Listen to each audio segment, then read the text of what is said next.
ଆପଣଙ୍କ ଘରର ଏକ ଛୋଟ ଶିଶୁ ଆପଣଙ୍କୁ ଚୁପଚାପ ଦେଖୁଛି।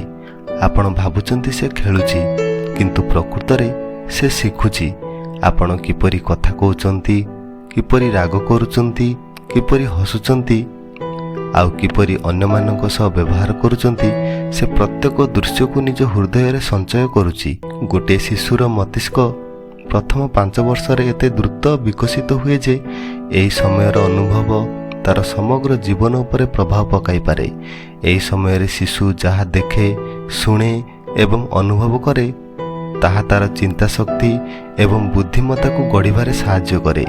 ଏହି ବୟସରେ ଶିଶୁ ନିଜର ଭାବନାକୁ ବୁଝିବା ଏବଂ ପ୍ରକାଶ କରିବା ଶିଖେ।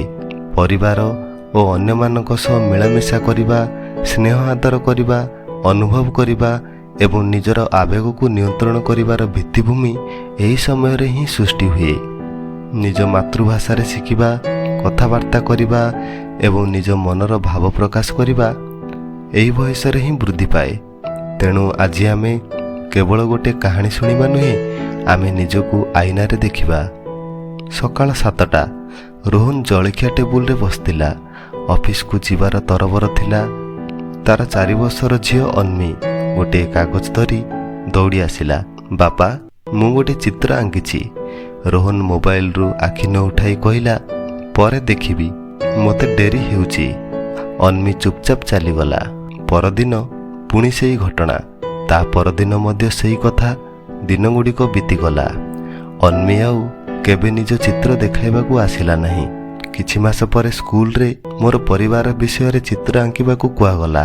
ସବୁ ପିଲା ବାପା ମାଙ୍କ ସହ ନିଜ ଚିତ୍ର ଆଙ୍କିଲେ, କିନ୍ତୁ ଅନ୍ମୀ ନିଜକୁ ଏକୁଟିଆ ଆଙ୍କିଲା।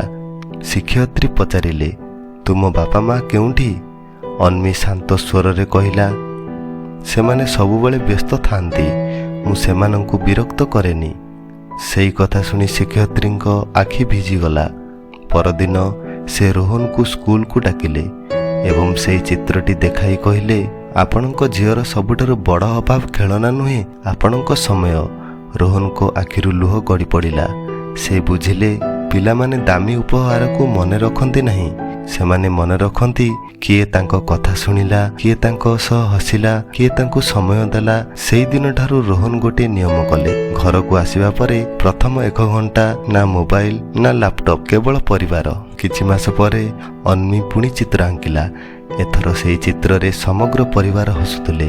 ରୋହନ ବୁଝିଗଲେ ପିଲାର ହସ କୌଣସି ଦୋକାନରେ ମିଳେନି, ସେ ବାପା ମାଙ୍କ ସମୟରେ ଫୁଟି ଉଠେ। ଆପଣଙ୍କ ସନ୍ତାନ ଆପଣଙ୍କ କଥାଠାରୁ କମ୍ ଆପଣଙ୍କ ଜୀବନକୁ ଅଧିକ ପଢ଼େ। ଆପଣ ଯଦି ସତ୍ୟବାଦୀ, ସେ ସତ୍ୟବାଦୀ ହେବ।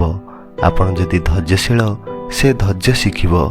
ଆପଣ ଯଦି ପ୍ରତ୍ୟେକ ସମସ୍ୟାର ସମାଧାନ ଶାନ୍ତ ମନରେ କରନ୍ତି, ସେ ମଧ୍ୟ ସେହିପରି ହେବ। ଗୋଟିଏ ବୃକ୍ଷ ବଡ଼ ହେବା ପରେ ତାର ଡାଳକୁ ବଙ୍କେଇବା କଷ୍ଟକର, କିନ୍ତୁ ଚାରା ଥିବା ସମୟରେ ତାକୁ ସଠିକ୍ ଦିଗ ଦେବା ସହଜ। ଠିକ୍ ସେହିପରି ପିଲାର ପ୍ରଥମ 5 ବର୍ଷ ହେଉଛି ତାର ଜୀବନର ଭିତ୍ତି। ଆଜି ଆପଣ ତାକୁ ଯେଉଁ ଭଲ ପାଇବା ଦେବେ, ସେ କାଲି ଅନ୍ୟମାନଙ୍କୁ ସେହି ଭଲ ପାଇବା ଦେବ। ଆଜି ଆପଣ ତାକୁ ଯେଉଁ ସମ୍ମାନ ଦେବେ, ସେ କାଲି ସମାଜକୁ ସମ୍ମାନ ଦେବ।